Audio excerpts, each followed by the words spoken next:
Hello friends, அனைவருக்கும் வணக்கம். Welcome back to Thanjai Raji kitchen. இன்றைக்கி நம்ம கிச்சனில் சூப்பரான டேஸ்டியான எல்லாருக்கும் பிடிச்ச உருண்டை குழம்பு தான் செய்ய போகிறோம். ரொம்ப ஹெல்த்தியான ரெசிபி. இது செய்கிறது ரொம்பவுமே ஈஸி. வாங்க எப்படி செய்யலான்னு பார்க்கலாம்.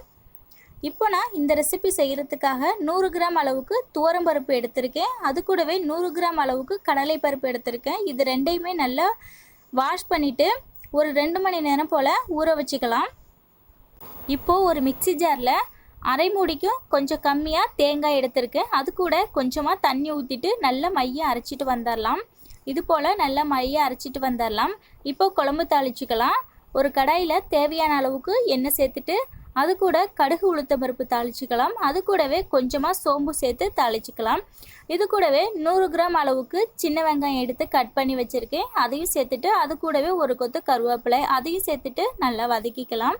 இது கூடவே 2 மீடியம் சைஸ் தக்காளி கட் பண்ணி வச்சுருக்கேன். அதையும் சேர்த்து நல்லா வதக்கிக்கலாம். தக்காளி வெங்காயம் வதங்குறதுக்காக கொஞ்சமாக உப்பு சேர்த்துக்கலாம். இது சேர்த்துட்டு நல்லா வதக்கிக்கலாம். இப்போ ஓரளவு வதங்கினதும் இது கூட ஒரு 10-15 பல் பூண்டு எடுத்து உரித்து வச்சுருக்கேன். அதையும் சேர்த்துட்டு நல்லா வதக்கிக்கலாம். எல்லாம் ஓரளவு வதங்கினா போதும். தக்காளி கொஞ்சம் கரைஞ்சி வதங்கணும். அந்த அளவுக்கு வதக்கின பிறகு காரத்துக்கு தகுந்தாற் போல் மிளகாய்த்தூள் எடுத்துருக்கேன். அது கூட 2 டேபிள் ஸ்பூன் அளவுக்கு தனியாய்த்தூள், கொஞ்சமாக 1/4 ஸ்பூன் அளவுக்கு மஞ்சள் தூள் எடுத்திருக்கேன். இது மூணுத்தையும் ஒன்றா சேர்த்துட்டு நல்லா வதக்கிக்கலாம். இது வதங்குறதுக்காக லேசாக தண்ணி ஊற்றிக்கலாம். அடிப்பிடிக்காமல் இருக்கிறதுக்காக கொஞ்சமாக தண்ணி ஊற்றிட்டு நல்லா பச்சை வாசனை போகிற அளவுக்கு நல்லா வதக்கிக்கணும். இப்போ பார்த்தீங்கன்னா நல்லா பச்சை வாசனை போய் நல்லா கொதித்து வந்திருக்கு பாருங்கள். இந்த ஸ்டேஜில் நான் புளி கரைச்சி வச்சுருக்கேன். ஒரு பெரிய லெமன் சைஸ் அளவுக்கு புளி எடுத்து நல்லா கரைச்சி வச்சுருக்கேன். அதை சேர்த்துட்டு நல்லா மிக்ஸ் பண்ணிக்கலாம். புளி ரொம்பவும் சேர்க்க வேண்டாம். இப்போ இந்த குழம்புக்கு தேவையான அளவு தண்ணி சேர்த்துக்கலாம். தண்ணியாக இருந்ததுதான் குழம்பு நல்லாயிருக்கும். அது கூட தேவையான அளவு உப்பு சேர்த்துக்கலாம். சேர்த்துட்டு நல்லா மிக்ஸ் பண்ணிவிட்டு குழம்பு கொதிக்க விட்டுடலாம்.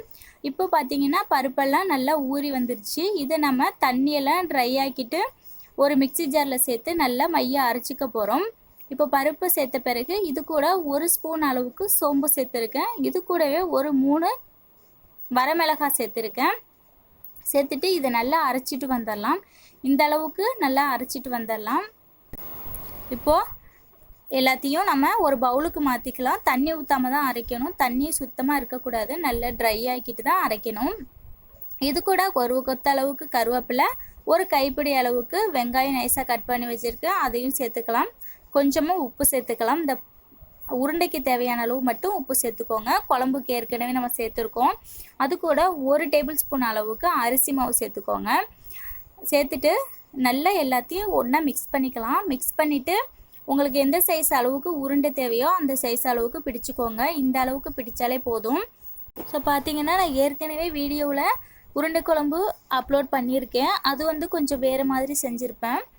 அதுவுமே டேஸ்ட்டாக இருக்கும். ஸோ இது போலவும் செஞ்சு பாருங்கள். இதுவுமே இன்னுமே டேஸ்ட்டாக இருக்கும்.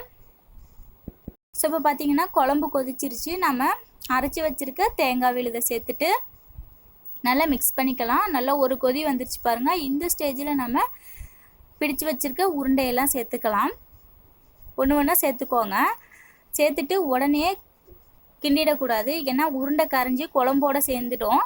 அதனால உடனே கிண்டிடக்கூடாது. ஒரு 2 நிமிஷத்துக்கு நல்லா வெந்ததுக்கு பிறகு தான் நாம் உருண்டையில் நல்லா திருப்பி போட்டு விடணும். இப்போ உருண்டை மேலே படும்படி குழம்ப நல்லா எடுத்து விட்டுக்கலாம். இப்போ பார்த்திங்கன்னா ஓரளவு வெந்து வந்துடுச்சு. அதனால அடுத்த பக்கம் திருப்பி போட்டுக்கலாம். உருண்டை உடையாமல் இருக்க பாருங்கள். இந்த பக்கத்தில் செஞ்சால் தான் உருண்டை உடையாமல் சூப்பராக வரும். அவ்வளோதான். குழம்பு தண்ணியாக இருக்கேன்னு பார்க்காதீங்க. குழம்பு ஒரு 5 நிமிஷம் சென்று பார்த்தீங்கன்னா நல்லா திக்காகி சூப்பராக வந்திருக்கும். இப்போது வீடியோவில் தெரிகிறத விட நேரில் இன்னுமே சூப்பராகவும் இருந்துச்சு. டேஸ்ட்டும் சூப்பராகவும் இருந்துச்சு. நீங்களும் இது போல் செஞ்சு பாருங்கள். ஸோ அவ்வளோதாங்க. இந்த வீடியோ பிடிச்சிருந்துச்சுன்னா லைக் பண்ணி, ஷேர் பண்ணி, கமெண்ட் பண்ணுங்கள். மறக்காமல் சேனலை சப்ஸ்கிரைப் பண்ணிவிட்டு பக்கத்தில் உள்ள பெல் ஐக்கானை கிளிக் பண்ணிவிடுங்க. இப்போ உருண்டை பாருங்கள் நல்லா சாஃப்டாக வெந்திருக்கு பாருங்கள். உடைச்சா டக்குன்னு உடையுது. அதே சமயம் கரையாமலையும் இருக்கும். இந்த உருண்டையை கொஞ்சம் சாதத்துக்கூடையும் கொஞ்சம் குழம்போடையும் சேர்த்து வச்சு சாப்பிடும் போது தான் டேஸ்ட்டாக இருக்கும். நீங்களும் ட்ரை பண்ணி பாருங்கள். தேங்க்ஸ் ஃபார் வாட்சிங்.